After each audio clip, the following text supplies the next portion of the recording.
Let us talk about the prophet Joel. Joel. I'm not exactly sure how you would pronounce it originally. The name is a combination of Jo, which is short for Jehovah, and El, meaning God. So Jehovah is God, or possibly one who believes Jehovah is God. Now, when Joel lived is a matter of debate because there is no time reference in the book of Joel. In his writing, he doesn't say when he was. He talks about a plague of locusts and a drought, but we have nothing in the Bible to anchor that to. There's no other place in the Bible that talks about a plague of locusts and drought, except, in Egypt, and we know he wrote after that. So, the earliest he could have written is during the reign of Joash in Judah. And that is in, the 900s, 900 BC, somewhere in there. He could have written during the time of Joash of Israel, which would be just immediately after Joash of Judah. And he could have written later, in the time of Jeroboam II. There are some who also think that he wrote even during the period of exile in the Babylonian captivity. I place him here because it does seem to be more likely that he wrote earlier, and I wanted to start getting to the prophets, so I thought he'd be a good one to start with. Now, we know absolutely nothing about Joel. Joel himself is a complete mystery.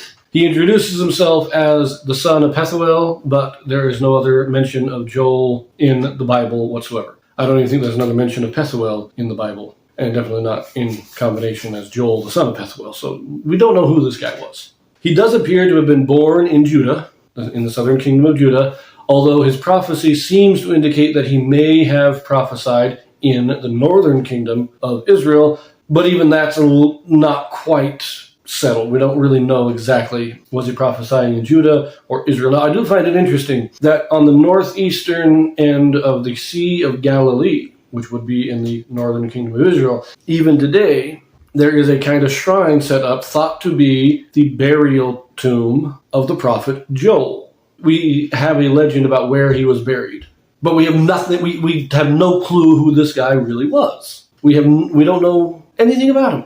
I find that interesting. I find that very fascinating that we have a place of his tomb, but we don't have anything else. Now, speaking of his book, a lot of scholars, especially in the late 19th and early 20th century, wanted to divide it up, saying that it was written over the course of 3 periods over several hundred years. Like the first one was written in around 850 during the reign of Jehoash, king of Israel. And that's when Joel himself lived. But then a later author, sometime during the reign of Josiah, added on, chapter 2 or portions of chapter 2.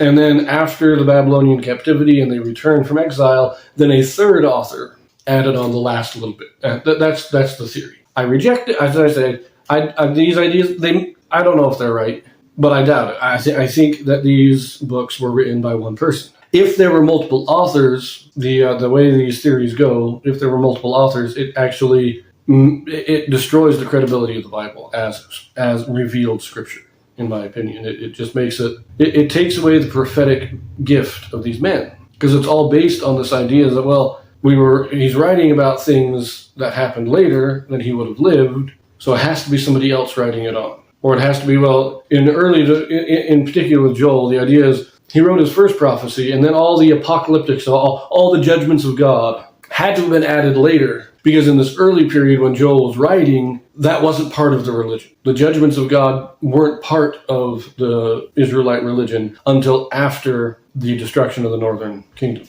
And so that kind of style of writing just couldn't exist earlier. But again, that kind of destroys the credibility of the Bible as a scripture, as a unifying scripture. So I just say Joel wrote it. Now, when did he write it? No idea. There is one other interesting little note I want to make about the book. Two things, actually. The book of Joel, at least portions of it, small scraps, little snippets of 2 or 3 verses here and there, appear in fragments in the Dead Sea Scrolls, which is the oldest copy of Joel that we have.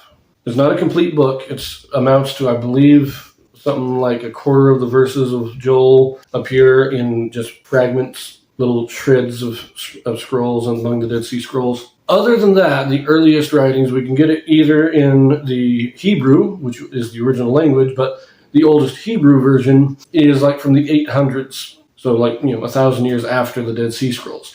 The earliest Greek version of the Septuagint, the Greek version, seems to be the 1400s. So the Dead Sea Scrolls are the oldest copy that we have, and it is only fragments. And even that would not be the original writing of Joel, but a copy made. So that's all interesting. And final comment is that in the Hebrew version, Joel is divided into 4 chapters, while in King James and a number of English translations, it is 3 chapters. I believe it was the Septuagint was the first one to put it in 3 chapters. Might have been the Vulgate. Can't remember now. Some modern English translations have gone back to the 4-chapter format that the Hebrew uses. Of course, in the original writing, it would have just been 1 scroll, no chapters. Chapters didn't exist. It was just Joel was 1 scroll. So that I find that interesting. And because of that original division into 4 chapters, I'm going to read it in its original division of 4 chapters. So that divides chapter 2 into 2 parts, which is, chapter 2 is a little longer than the other one, so I don't mind dividing it up a little bit. Anyways, this is my introduction to Joel. Not really much we know about the guy, but let us read his book, see what he has to say.